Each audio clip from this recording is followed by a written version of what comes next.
You know we love a kooky collection, and there's a local man who has made it his mission to collect all kinds of beer cans. So, of course, we had to send Cody's Caravan to get all the details. Hi, Cody. Okay, a little bit of backstory about Tim. Tim emailed me years ago. This is how stupid I am.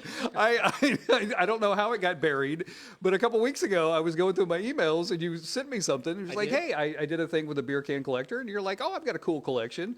So 3 years later, I finally got back to you because I'm such a jerk. But I'm glad we did, Tim. Absolutely. So what got me started is I saw Cody's Caravan. You did a piece with another beer can collector up in Granite Bay named Greg. Yeah. And the thing that stood out of that whole thing was he called his collection a beer can museum. And that's basically what it is. It's just a history of all the beers that were in the U.S. Of all the beers. Yeah. Okay, tell them how you got started because I love this story. So yeah, my brother and I, my older brother and I used to collect cans, and the kids in the neighborhood all collected cans. So we would trade them like baseball cards. And so we'd run around and grab cans, and we had a bucket with soap in it and an old toothbrush. So every time we'd get a can, we'd clean it right away. Oh, okay. So we'd make sure that we would clean it because you can tell Court that. I know she's a germaphobe. Oh yeah, so. she absolutely. She's like, ooh, cleaning cans. Yeah. How much could you get a can for a can back in the day? Do you remember? How much they cost when you bought them new? No, like because you turn them in and get cash for them, right? Oh, they were like a nickel a can or something like that. Oh, really? Yeah. Okay. You kids were doing all right, man. We did well.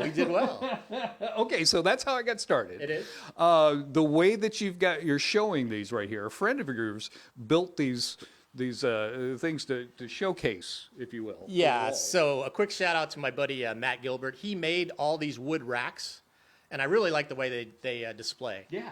Turned out great. And he's really good with his hands, so he took the time to make these, and so he's a big part of me getting them up and on the wall. And they look fantastic. Don't get me wrong, but we do have one slight note about these.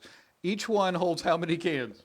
Each wooden rack, holds 49 cans. I don't know why it's 49. It would have been nice if it was 50, but it's 49 cans. So that means on the wall you have how many? Well, there's 16 racks at 49 cans per rack, so you're at 784. Okay. So that's an odd number. Thanks for doing the math. I'm in broadcasting for a reason. Is there a starting point, or are they all kind of mixed up in here? Do you have it done by, it seems like it's done by color, but is it also done by years, or how do you do this? No, it's just whatever my mind goes with. Oh, okay. It is color coordinated a lot. Like I try to keep similar colors together, but I move it around sometimes. Oh. So it doesn't stay this way all the time. Get a little crazy? I'll bring cans in and out. I probably have more cans in boxes over here than I have on the wall. So if I had more space, it would just be out of control. We're going to need more holders. Yeah, We're going to call your friend. Yeah. Okay, coming up, we'll take a closer look at some of these cans. It is truly like going through time and growing through America, because of all the regions and stuff, all these regional beers. So we'll take a look at them closer coming up. Back to you guys in the studio. It's so cool. Cody, Only took me 3 years to get back to them. 3 years. Wait, but worth the wait. Also, shout out to Tim for a clean and very organized collection. Ooh, he's speaking my language. I love it. Courtney's like, it's so clean and organized, Tim. I love it. She's very impressed with it. I love it. She loves it. She loves it. So good. Thanks, Court. All right, gentlemen. Talk to you in a little bit.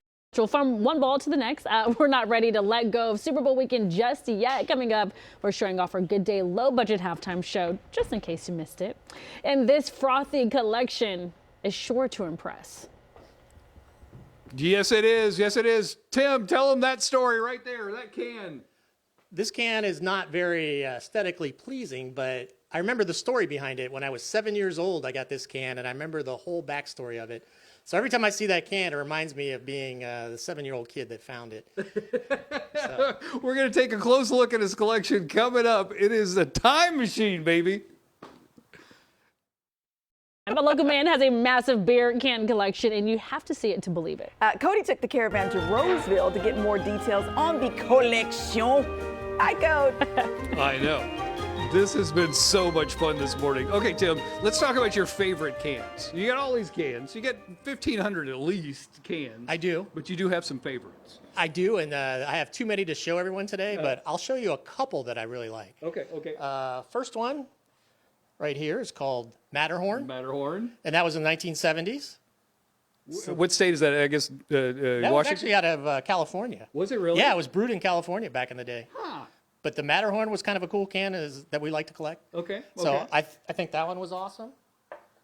You showed this one briefly earlier. It's called Placer Gold, and it's out of Auburn, California, Look at that. in the late 60s. And it's a gold pan with a nugget of gold in it, and then it has a pickaxe.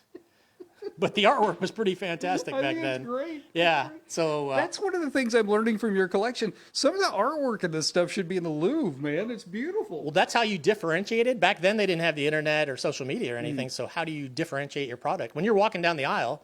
And there's cans on both sides of you, trying to sell the product. How do you differ? And artwork was one of them. That's a good point. So, That's a good point. yeah. Okay, show me some more. Show me some more. Here's a really cool one. Look at that. It's an old Corona can. And it's a It's a pull tab. pull tab. Yeah. But Corona obviously doesn't look anything like this now. But back then, that's what it looked like. That is so neat. Pretty okay, give me neat. more. Give me more. This was one of the first cans that got me started. It's called Big Cat. Big cat. It's a malt liquor, so, it would kick your butt if you drank it. But Big Cat was great. As a 7-year-old, 8-year-old kid collecting, we thought that was the coolest logo ever. So that one is one of the ones that got me started. I love it. I love it.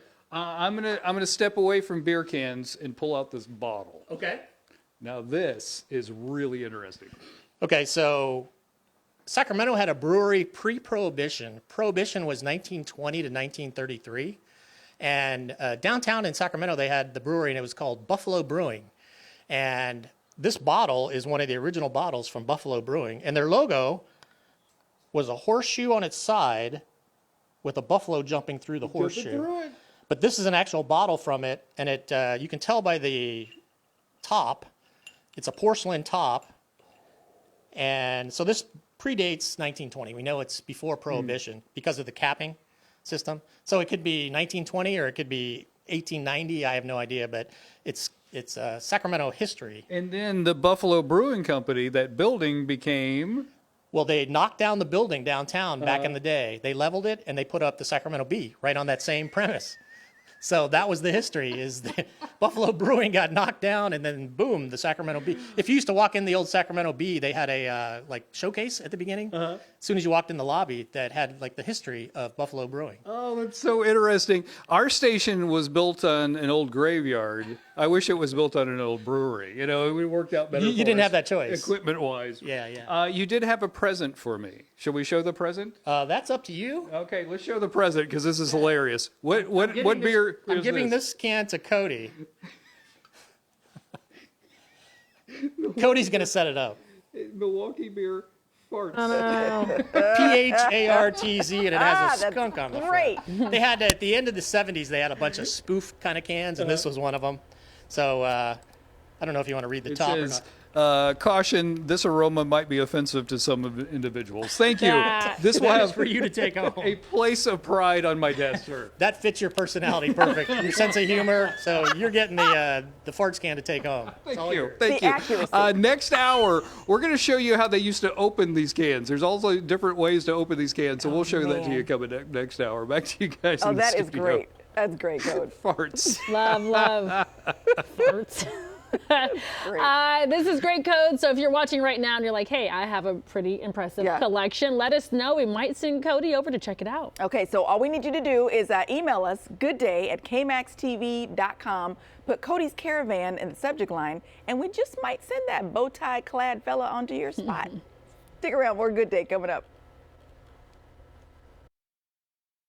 While others may collect coins or cards, a local man is mixing things up with his massive collection of beer cans. So Cody took the Caravan to Roseville to check it out for himself.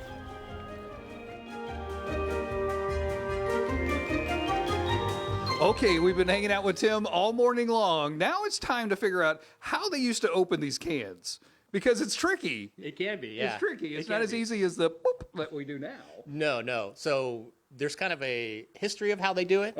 So the very first cans back in the day, in the hobby, they were known as cone top beer cans. Cone tops. And cone tops look like this. And they had the cap on top. And so they were pretty easy to figure out. These were like late 40s, early 50s. If you go to something like the 1960s, they had what's called a flat top. Okay. And with a flat top, you needed a church key, which they gave you back then. When you get a 6-pack of beer, they gave you a church key with it. They did. Okay. And then you open it this way, this way, Oh. this way, and you drink it just like that. Okay, So okay. that, it'll tell an age of a can, whether it's a cone top, a flat top, or the next one. In the 1970s, they had what's called a pull tab. Yeah. So you pulled the tab all the way back, and so that'll tell you that it was in the 1970s. So basically, the evolution was cone top, flat top, pull tab. And when you pulled the pull tab off, that's what it looked like. Anybody our age has a story about stepping on those. Yeah. Everybody As a kid, we all did. Yeah, we all stepped on them. Yeah. Then we moved on to something safer, I guess. Absolutely. So the evolution of it is how it worked. But yeah, the old pull tabs were very common. Now, if you were going to get into this in collecting these things, the ones with the cone are the ones that are like really people are looking for. Yeah, so you get into scarcity. A lot of those aren't around anymore. So if you can find the cone tops, they're almost like gold. So if you find them, keep them. Tim, thanks so much for having us out. One more story, though. One more story. You're out there, you're mowing your lawn one day, you had the garage door up, and then what did you find? One of my neighbors and his wife were walking down the street, and I was in the backyard doing yard work, and I came around the corner. They were in my garage. They were standing in my garage looking at the collection here. So it kind of startled me, and then as we talked, they were harmless. So. But when you first see them, it gets your attention. This is not a museum, people. Make an RSVP if you want to see his cans. Thank you, Tim. This is so much fun. All right, back to you guys in the studio. Thank you, Code.